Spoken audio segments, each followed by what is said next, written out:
Boa noite, bom dia e boa tarde para todos os que verão este vídeo e para os que não verão também. Bom, eu tenho certeza que ninguém está me vendo no momento. Então nesse caso, para você que está vendo um vídeo meu pela primeira vez, vou explicar aqui de maneira rápida. Primeiramente, isso aqui é uma live no Facebook, feita no Facebook, portanto, há momentos em que eu irei falar que vou falar alguma coisa e não vou falar, há momentos em que eu vou ficar olhando aqui pro celular sem falar nada, enfim, há momentos em que eu vou parar de falar, vai ter coisas que eu vou falar e eu vou acabar não falando porque eu vou esquecer de falar, enfim. E há momentos em que eu vou falar uma coisa completamente fora do assunto de uma maneira que parece totalmente aleatória. Bom, e no caso, essa aqui também não é a primeira, essa aqui é o 22º tema, então, portanto, deve ter tipo uns 40 vídeos antes desse, né, que eu fiz, e estão todos no meu canal do YouTube, Papo com Grilo, que talvez seja por aí que você esteja vendo, né? Mas se não for, se você estiver vendo pelo Instagram, então já tô dizendo que os outros que tem todos os outros 40, deve ser 40 e pouco, eu não faço a mínima ideia quantos já foram, mas enfim, estão lá no meu canal. Bom, agora eu não me recordo de nada que eu tenha que falar nesse momento. Uma outra coisa que eu tenho que falar lá, né? Que assim, no vídeo da semana passada eu disse que eu ia começar umas 8h10, mas aí eu descobri, mas aí eu já entendi o que era e aí não vai ser mais necessário. E como eu nem me lembrava mais disso e só fui lembrar tipo há uns 30 minutos atrás e eu já tinha falado que ia ser 8 horas mesmo, então aqui estou eu. Mas bom, só pra deixar avisado. Agora eu não me recordo de mais nada que eu tenha que avisar. Então nesse caso vou ficar aqui esperando até que alguém, que eu já sei que já tem 3 pessoas, né, até que alguém fale que eu possa começar a falar de alguma coisa relevante para se entender o tema de hoje. Sim, o tema dessa semana ainda é sobre esse... Não é nem... Eu não acho que... também é resistência feminina. Resistência feminina. Mas... vou explicar no vídeo da próxima semana o porquê... Deixa eu organizar o pensamento aqui. Sim, o da semana passada foi resistência feminina e resistência escrava, se encaixa perfeitamente nesses dois temas. O vídeo dessa semana também será, no caso, falando de resistência feminina e resistência escrava, no caso através de 2 personagens da história brasileira que são bem mais conhecidas que a Maria Conga, talvez você conheça, né, que é a Chica da Silva e a escrava Anastácia. No caso, já posso começar, né? Então, bom, primeiramente, viva os vadios e os ladinos. Segundamente, vou ler aqui essa frase do livro Memórias do Distrito Diamantino, do Joaquim Felício dos Santos. Era alta, corpulenta, de feições grosseiras, a cabeça raspada. Não possuía graças, não possuía beleza alguma, não possuía espírito. Eu já vou falar porque é que eu trouxe essa frase. Não, já vou falar não, eu vou falar depois que eu terminar de falar da Chica da Silva e vocês vão entender o porquê. Bom, vamos então começar falando quem foi Chica da Silva, né? Chica da Silva era a Francisca da Silva de Oliveira. Nasceu aproximadamente em 1730. Eu encontrei um site da internet de biografia, com a biografia dela, falando que foi em 1732, mas o vídeo que o Eduardo Bueno fez lá no canal dele, Buenas Ideias, ele falou que foi aproximadamente 1730, mas não se sabe a data certa. O fato então é que ela nasceu mais ou menos aí, 1730, o importante é isso. E no caso foi no chamado Arraial do Tijuco, que hoje em dia é o distrito da Diamantina. No caso, ela é filha do português e, como é que era? Capitão das ordenanças Antônio Caetano de Sá, com a escrava africana Maria da Costa. E no caso, boa noite Marisadeia, e boa noite Silvano. No caso, a Maria da Costa era legalmente propriedade do sargento mor e proprietário de lavras Manuel Pires Sardinha. Maria da Costa teve um filho com Manuel Pires, no caso é o Simão Pires Sardinha, que foi alforreado e recebeu foi alforreado pelo pai e herdou os bens do pai. Né? Curiosidade.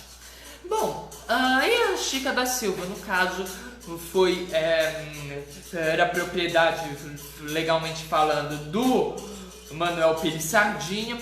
Foi vendida para, deixa eu ver, com 22 anos ela foi comprada pelo sexto contratador de diamantes e, além de tudo, um desembargador, João Fernandes de Oliveira.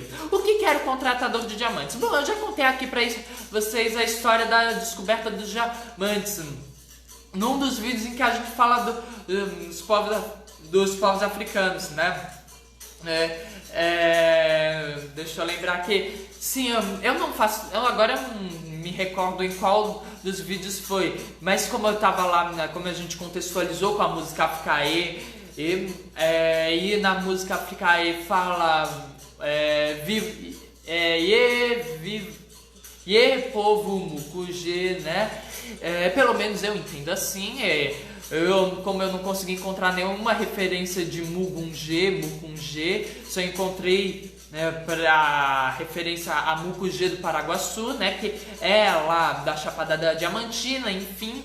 E aí eu contei a história da descoberta do diamante. Se você quiser saber, é só lá ver, porque para entender o que é o contratador de diamantes, não é necessário entender a história da descoberta dos diamantes. A história da descoberta dos diamantes é para dar um marco inicial.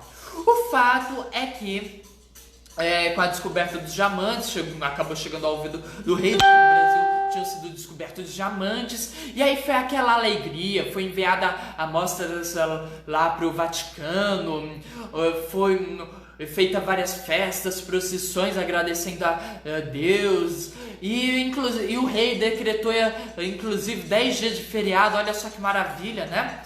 E bom, o que o rei fez? O rei sabiamente pegou e tomou todas as datas concedidas aos mineradores para aquela região lá da Diamantina.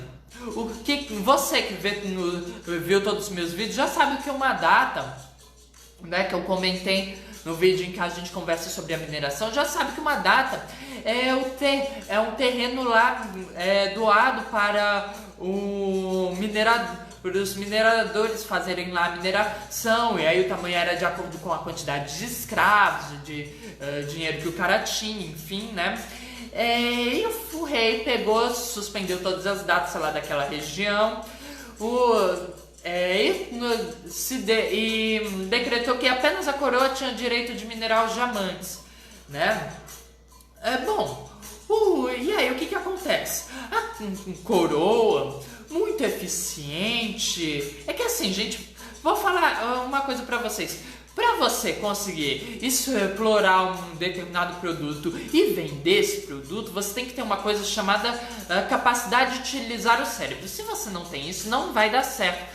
Porque, para vocês terem ideia, no período em que a coroa estava minerando os diamantes, o preço do diamante caiu 75%, né?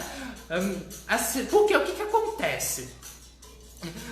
É uma questão simples chamada lei da oferta e da procura. Se você tem algo que é muito procurado e pouco ofertado, e tem pouca oferta, né, tem pouco desse produto, esse produto consequentemente vai ser muito caro. Agora, se tem muito desse produto, ele vai ter um preço mais baixo, né? Então o que acontece? O rei português, então o que acontece? A coroa portuguesa minerou um monte de diamante de uma vez e saiu colocando tudo no mercado.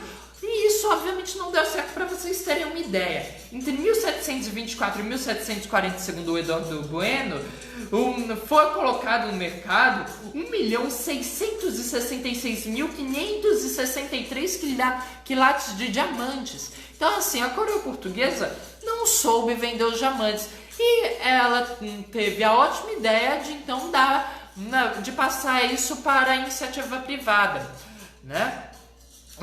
Pegar e vender os direitos da mineração de diamante para a iniciativa privada, de acordo com uma previsão de uma margem de lucro. E aí no caso, a pessoa que fazia esse contrato com a coroa era o chamado contratador de diamantes.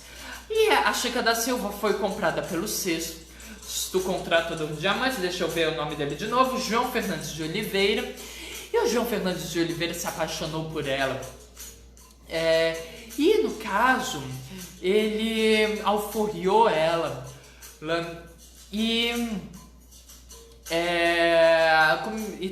estabeleceu com ela uma relação de concubinato. Dessa relação viria a nascer 13 filhos. E deixa eu lembrar que sim. E a Chica da Silva passou de uma mera escrava, né, para uma pessoa muito respeitada na sociedade. Sabe por quê? Porque o João Fernandes era o contratador de diamantes, obedecia cegamente ela, né? E ele era a pessoa mais rica lá da Chapada da Diamantina, era a pessoa que mandava lá no Arraial do Tijuca. Então, o que acontece? A Chica da Silva, para vocês terem uma ideia, ela passou a morar numa casa construída para ela, uma casa enorme, onde faziam bailes. Deixa eu ver aqui qual foi o local, que eu não lembro. É Morro do São... Cadê, bichos? Sumiu. Aqui é Serra de São Francisco, né? Sendo ela uma pessoa muito rica, é claro que ela não ia ter escravo, é claro que ela não ia fazer os serviços domésticos de uma casa enorme.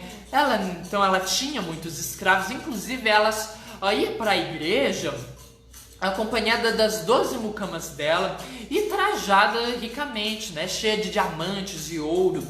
E aí, no caso, deixa eu lembrar que sim.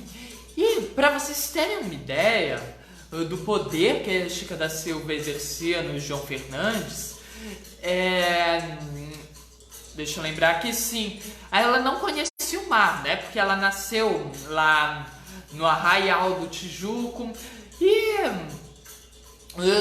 até então não tinha saído de lá, não saía de lá porque era uma escrava.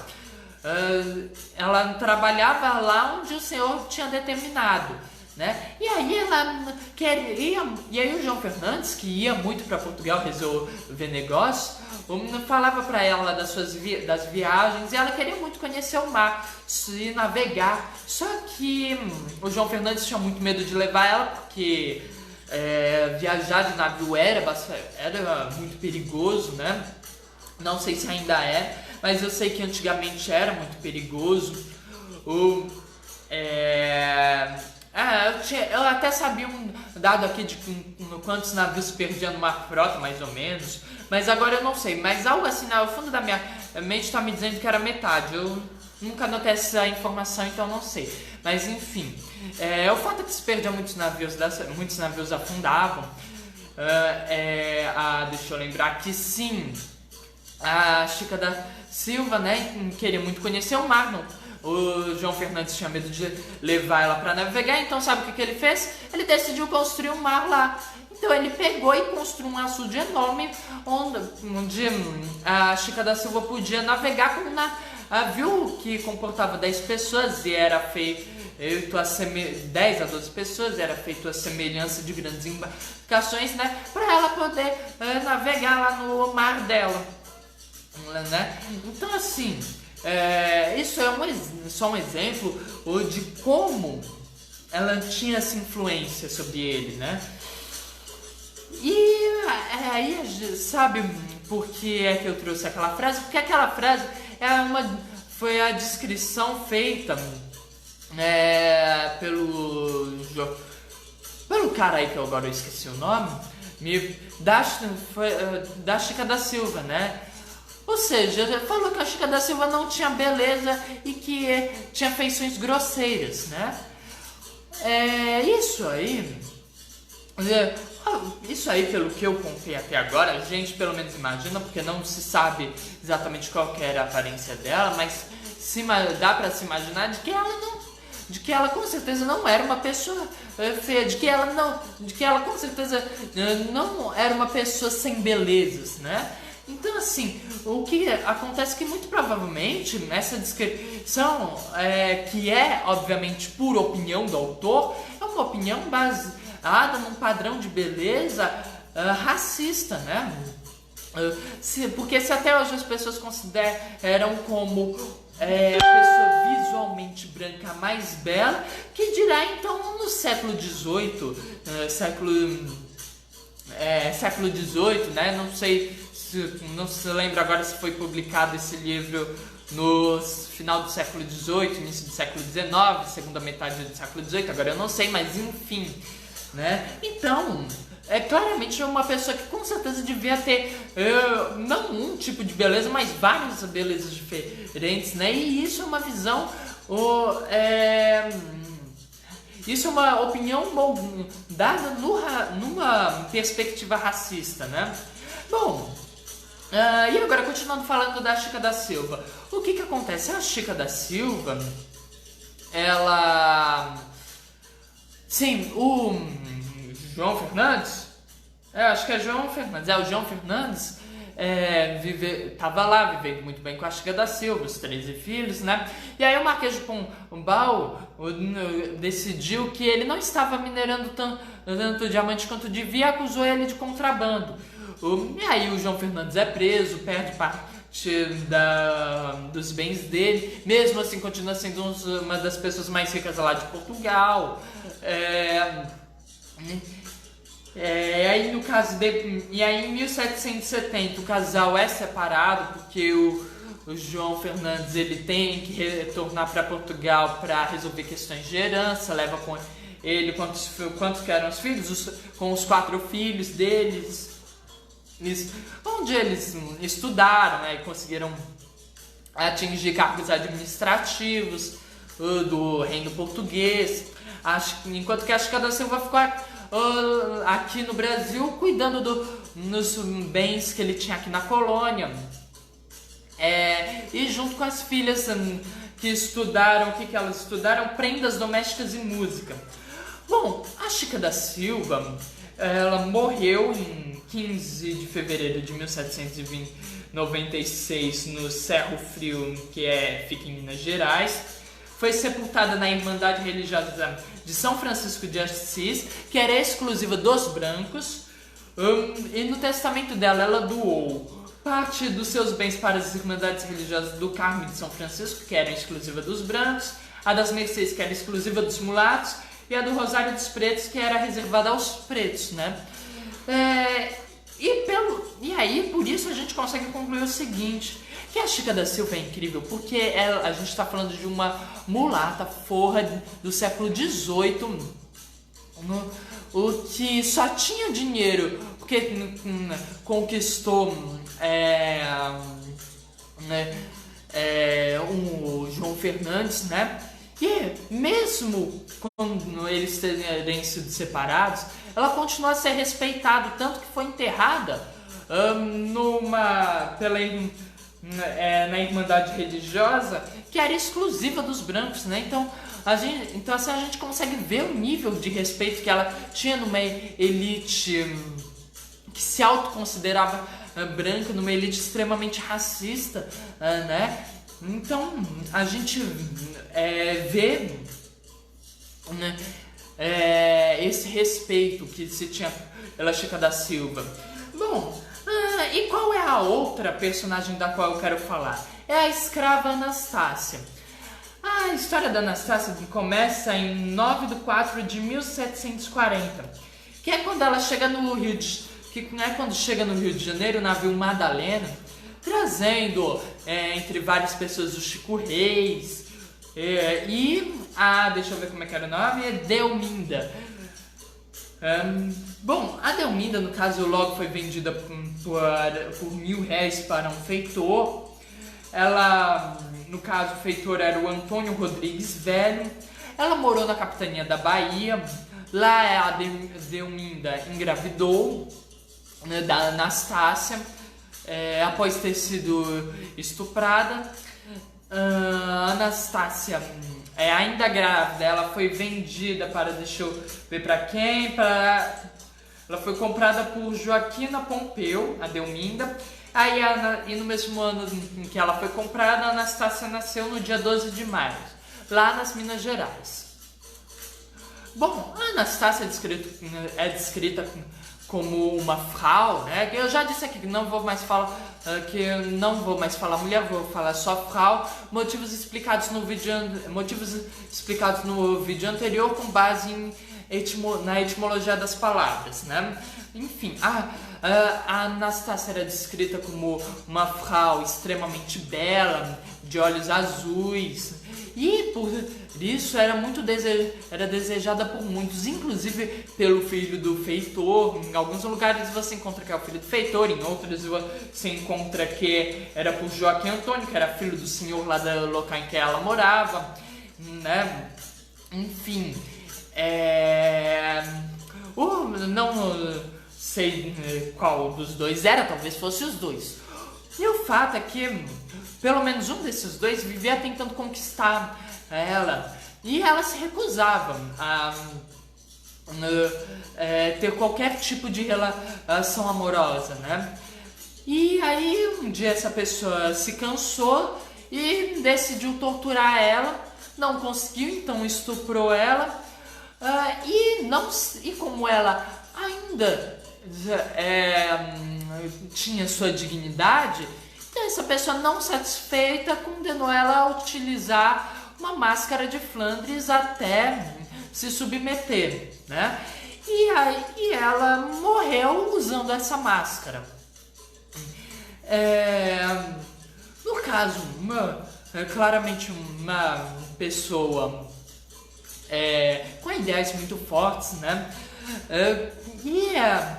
E que muito provavelmente ajudava escravizados, fugitivos, né? Como a Delminda fazia, né? Na capitania da Bahia, a Delminda ajudou muitos escravos fugitivos, né? A Anastácia talvez ajudasse, não sei, não encontrei nenhuma informação que dissesse claramente isso. Encontrei textos em que isso era deixado subentendido. E a Anastácia, no caso, deixa eu lembrar que, sim, ela, além de tudo isso, também ela é considerada pela cultura popular uma milagreira, porque dizem que ela colocava a mão sobre a cabeça dos doentes e os doentes se curavam. Inclusive, ela curou o filho desgraçado do senhor lá de escravos que legalmente era dono dela. Deixa eu lembrar aqui o que mais. Tinha mais alguma coisa que eu precisava falar? Sim, deixa eu ver aqui a data de morte dela. Porque, como todo ser humano, infelizmente ela morreu, né? Ela morreu no Rio de Janeiro, numa data desconhecida, muito doente. Ela já estava muito doente, muito debilitada. Ela foi enterrada na Igreja do Rosário.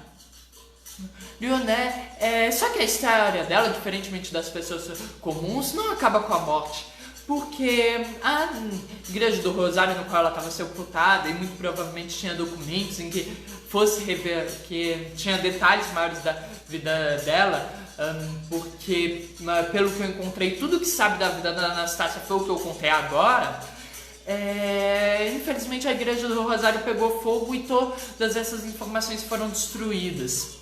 Sendo, obviamente, uma escrava, consequentemente ela é considerada insignificante pela historiografia durante muito tempo. Até hoje, escravos são considerados insignificantes pela historiografia, né, para falar a verdade. e são alguns poucos que se destacam. A Anastácia é um exemplo. Só que a Anastácia, como a igreja foi destruída e não se conhece nenhum documento que fala dela, então os historiadores não têm certeza se ela realmente existiu. Muitos acreditam que a Anastácia, na verdade, é um mito popular criado a partir de uma exposição feita pela Igreja do Rosário, que infelizmente eu não anotei a data, mas... não, anotei sim. É 1968, 1968. A Igreja do Rosário fez uma exposição na qual foi exposta uma pintura do Jacques Etienne Arago, que se chama Castigo de Escravo, que é esse aqui. E no caso, depois dessa exposição, a história da Anastácia foi relembrada, ou então foi criada, segundo alguns dos historiadores. Porque essa imagem seria, segundo a cultura popular, seria a Anastácia, né? Bom, só que se você acha que a história da Anastácia acabou, não acabou. Porque pela cultura popular, ela é uma santa milagreira que opera milagres até hoje, né? Pronto, agora... E que futuramente eu tenho certeza que o Papa vai tornar ela uma santa da Igreja Católica, né? Ela ainda não é, mas um dia eu tenho certeza que vai, que nem o São Nunca. E também o... Como é que era? Esqueci. E que nem o Padre Cícero. Esses três, a cultura popular diz que são santos, né? Então, na minha opinião, não são santos mesmo, pronto, acabou. É mesmo que eu não seja católico, mas eu apoio sempre a cultura popular. Bom, deixa eu lembrar aqui... Sim, agora, por que eu quebrei todo o raciocínio que estava sendo construído em cima dos quilombos, né? Para falar dessas duas personagens?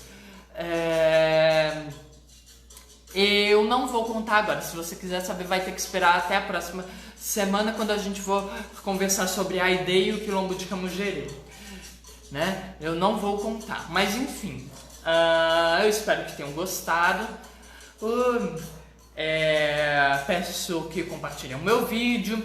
Aviso que este vídeo, depois de uns 15 minutos em que eu terminar ele, vai estar lá no YouTube. Para as pessoas que viram minhas postagens no Facebook e que leram o que eu escrevi, que às vezes eu acho que as pessoas não leem o que eu escrevo, né? Mas enfim, no caso não teve música, exceto a música de fundo hoje, porque eu não consegui me lembrar de nenhuma música que se encaixasse de alguma forma com a história da Anastácia ou com a história da Chica da Silva.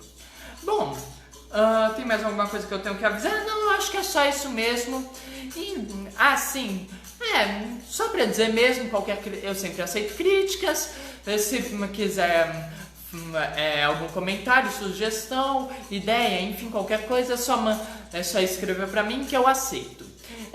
Bom, eu acho que isso aqui é tudo que eu preciso falar. Então, agradeço a todos os que participaram, agradeço a todos os que irão ver este vídeo.